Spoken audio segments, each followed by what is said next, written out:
Hey guys, आज हम बनाएंगे चूर चूर नान। इसे आप किसी भी ग्रेवी वाली सब्जी के साथ कंबाइन कर सकते हैं। अपने लंच में, अपने डिनर में आप चूर चूर नान बनाइए और आपको एकदम रेस्टोरेंट वाले खाने का फील आएगा। ये नान खाने में बहुत ही खस्ता होती है, तो बिना किसी देर के आइए देखते हैं इसकी रेसिपी। चूर चूर नान बनाने के लिए सबसे पहले हम अपना डो तैयार करेंगे। इसके लिए हमने लिया है एक बड़ा बोल आटा।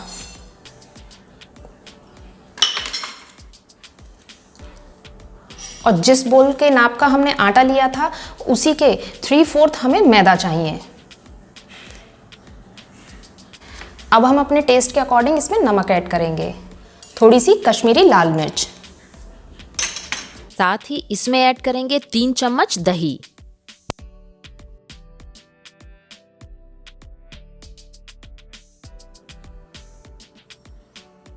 2 चम्मच हरा धनिया बारीक कटा हुआ।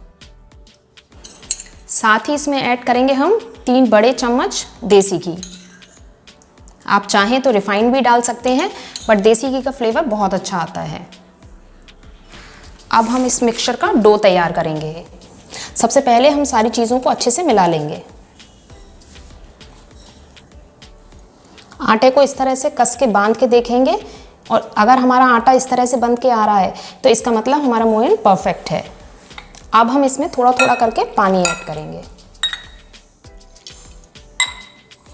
इस डो को हमें ना ज़्यादा टाइट रखना है और ना ही बहुत ज़्यादा सॉफ्ट रखना है। ये देखिए हमारा डो तैयार है। ये ना हमने ज़्यादा सॉफ्ट रखा है और ना ही ज़्यादा हार्ड रखा है। अब इस पर हम थोड़ा सा घी लगाकर रखेंगे।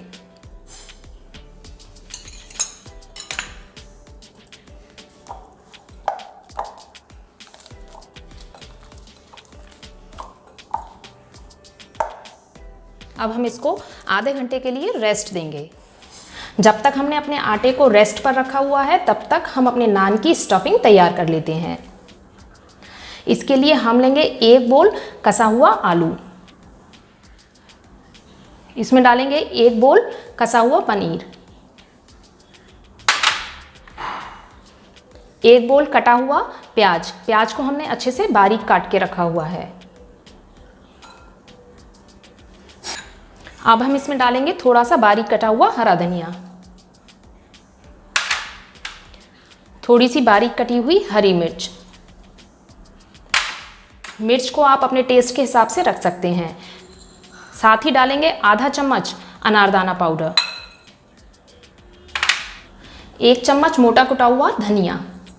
अगर आपके पास में मोटा कुटा हुआ धनिया नहीं है तो आप धनिया पाउडर भी डाल सकते हैं। आधी छोटी चम्मच अजवाइन, 1 छोटा चम्मच जीरा पाउडर। अब हम सारी चीज़ों को अच्छे से मिक्स करेंगे।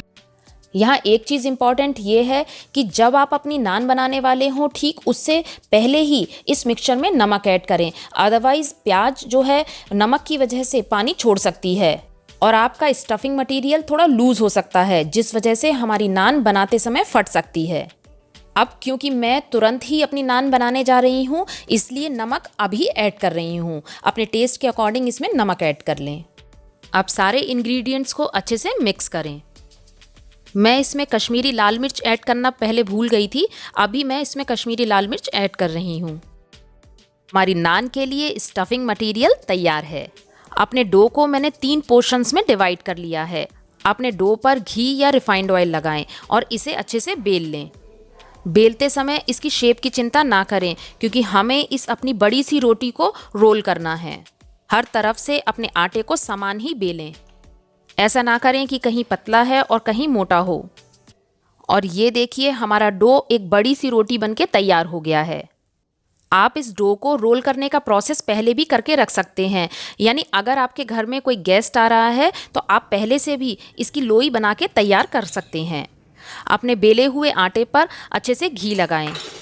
घी हमें ज़्यादा ही लगाना है, नहीं तो हमारी नान की लेयर्स अलग नहीं होंगी और साथ ही वो इतनी खस्ता भी नहीं बनेगी। घी लगाने के बाद में हम इस पर थोड़ा सा मैदा छिड़केंगे। मैदे की वजह से इसकी लेयर्स अलग अलग रहेंगी।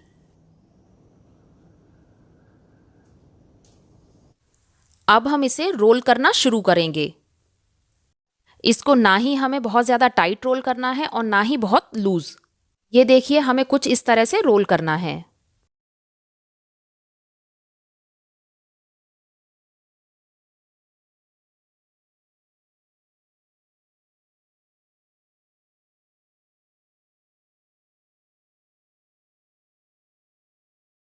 रोल करने के बाद में इसके किनारों को अच्छे से सील कर दें।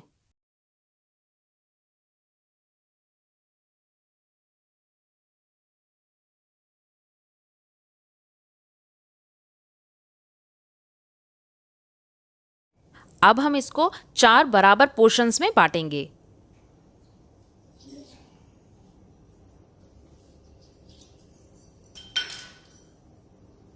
और इस तरह से हमें अपनी लोई को अंदर दबाते हुए इसके किनारों को अंदर की तरफ मोड़ना है और इसे एक कटोरी की शेप देनी है।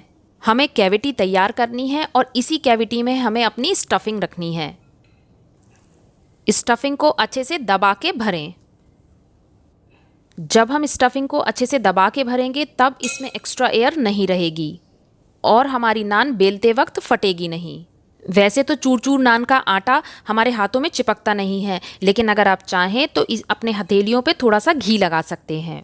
नान को बेलते वक्त हमें घी ही यूज़ करना है, ना हमें आटा यूज़ करना है और ना ही मैदा। और इस तरह से हम अपनी सारी लोई इकट्ठी बना के रख लेंगे।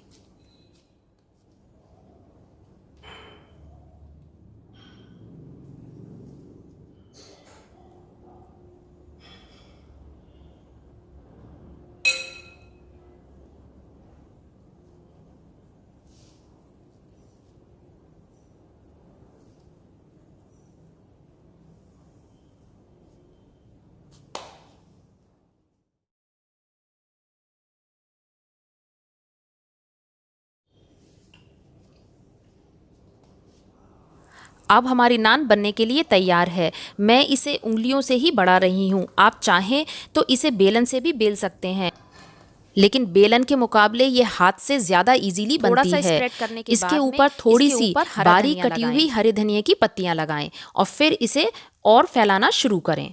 हमें अपनी नान को ना बहुत ज़्यादा पतला रखना है और ना ही बहुत ज़्यादा मोटा रखना है। ये देखने में कुछ इस तरह से लगेगी। अब हम अपनी सारी नान बना के तैयार कर लेते हैं। हमारी सारी नान बन के तैयार हो गई हैं। अब हम इसे सेकेंगे। हमें इस नान पर एक तरफ पानी का हाथ लगाना है जिससे ये अच्छे से तवे से चिपक जाए। गैस को हमें स्लो टू मीडियम फ्लेम पर ही रखना है। ज़्यादा तेज़ फ्लेम पर हमें इस नान को नहीं बनाना है, नहीं तो हमारी नान अंदर से कच्ची रह जाएगी। तवे पर इसे लगभग 5 से 7 मिनट तक लगेंगे। एक तरफ से जब ये गोल्डन ब्राउन होने लगे तब हम इसे पलट देंगे। जब हमारी नान तवे पर अच्छे से सिक जाएगी तब हम इसे डायरेक्ट फ्लेम पर सेकेंगे। फ्लेम पर सेकते वक्त भी हमें फ्लेम को बहुत तेज़ नहीं रखना है। चिमटे से बराबर इसे पलटते रहें, नहीं तो ये एक जगह रखे रखे जल भी सकती है। नान के किनारे भी अच्छे से सेकें। और ये देखिए, हमारी चूर चूर नान तैयार है। इस पर हम बटर लगा के सर्व करेंगे, लेकिन सर्व करने से पहले इसे क्रश ज़रूर कर दें। इसको ध्यान से क्रश करें क्योंकि ये इस समय बहुत ज़्यादा गर्म होती है। इस तरह से क्रश करने की वजह से ही इसका नाम चूर चूर नान है। See how beautiful it is looking. इस रेसिपी को ज़रूर ट्राई करें और हाँ, अपने फीडबैक मेरे साथ इस रेसिपी को ज़रूर ट्राई करें और अपनी फीडबैक मेरे साथ शेयर करना ना भूलें। फिर मिलती हूँ एक नई रेसिपी के साथ। Till then take care.